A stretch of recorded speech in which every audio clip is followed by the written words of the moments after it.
Hello, welcome back to Morning Constitution, the podcast where we explore the entire United States Constitution, one section at a time.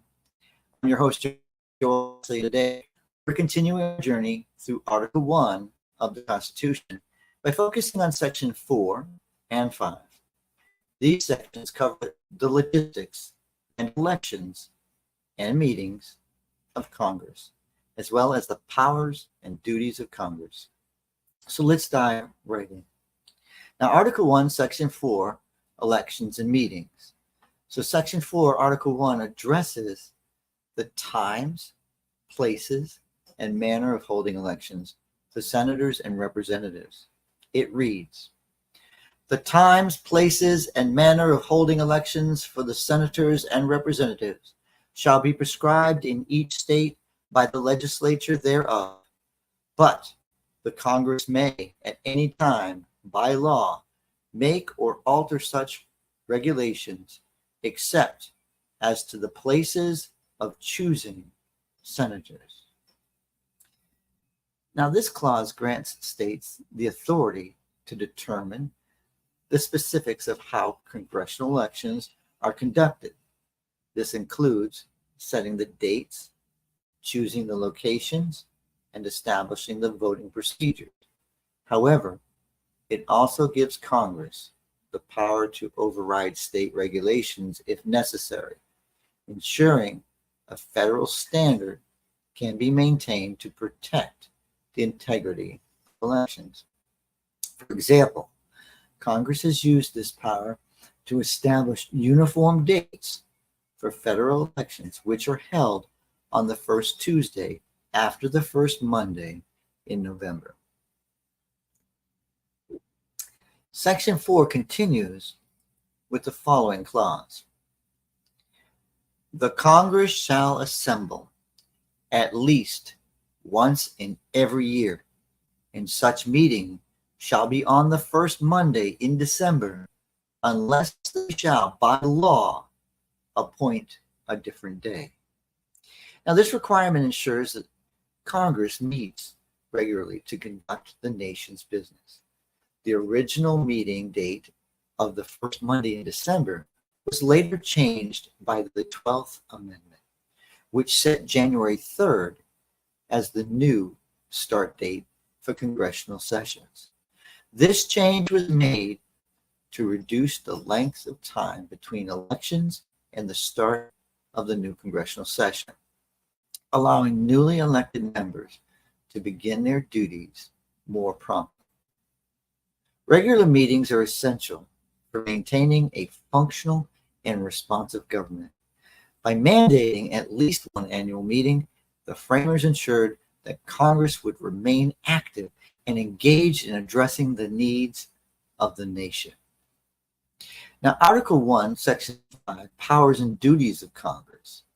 Section 5 outlines the internal rules and procedures for each house of Congress.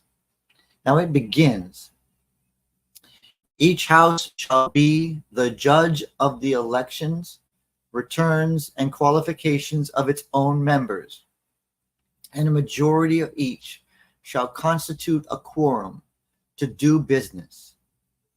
But a smaller number may adjourn from day to day and may be authorized to compel the attendance of absent members in such manner and under such penalties as each house may provide.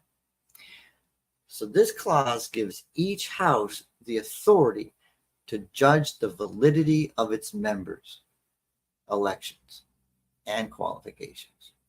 It also establishes that a majority constitutes a quorum, the minimum number of members required to conduct official business. If a quorum is not present, a smaller number of members can adjourn and compel the attendance of absent members to achieve a quorum. Maintaining a quorum ensures that decisions and actions taken by Congress represent a sufficient portion of its members, thereby upholding the legitimacy and integrity of its proceedings.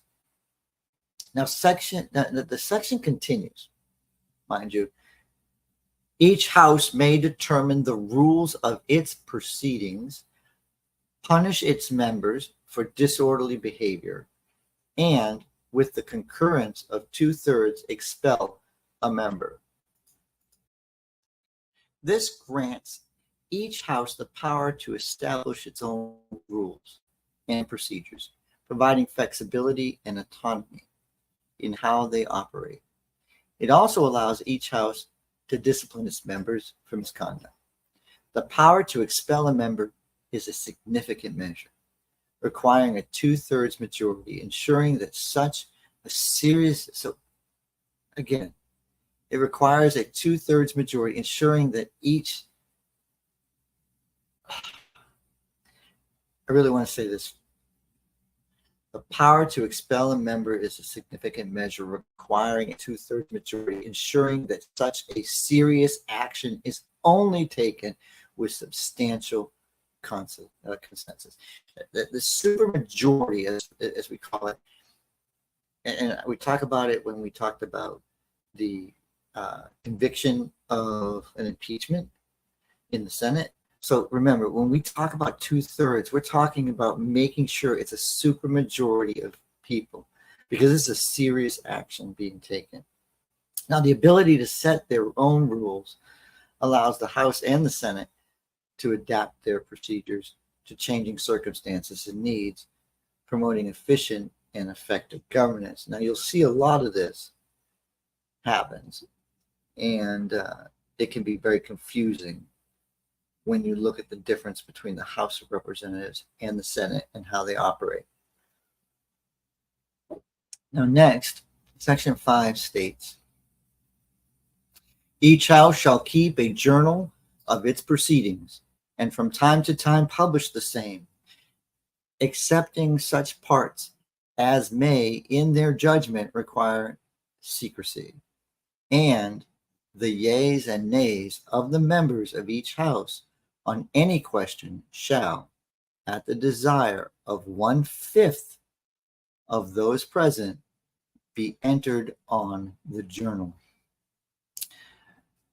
This transparency measure requires each house to maintain and publish a journal of its proceedings, allowing the public to stay informed about legislative activities.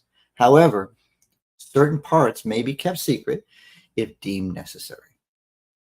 Now, additionally, any member can request a recorded vote on any question, ensuring accountability and allowing constituents to see how their representatives voted on specific issues. You'll see a lot of this because a lot of times the Congress especially want to hold those people voting against something or for something accountable in the election process, because it's every 2 years. So keep this in mind. You'll see a lot if you watch such things as C-SPAN and you pay attention. You'll see a lot of calls for this, and it's not that super majority like we were talking about earlier. This is only 1/5.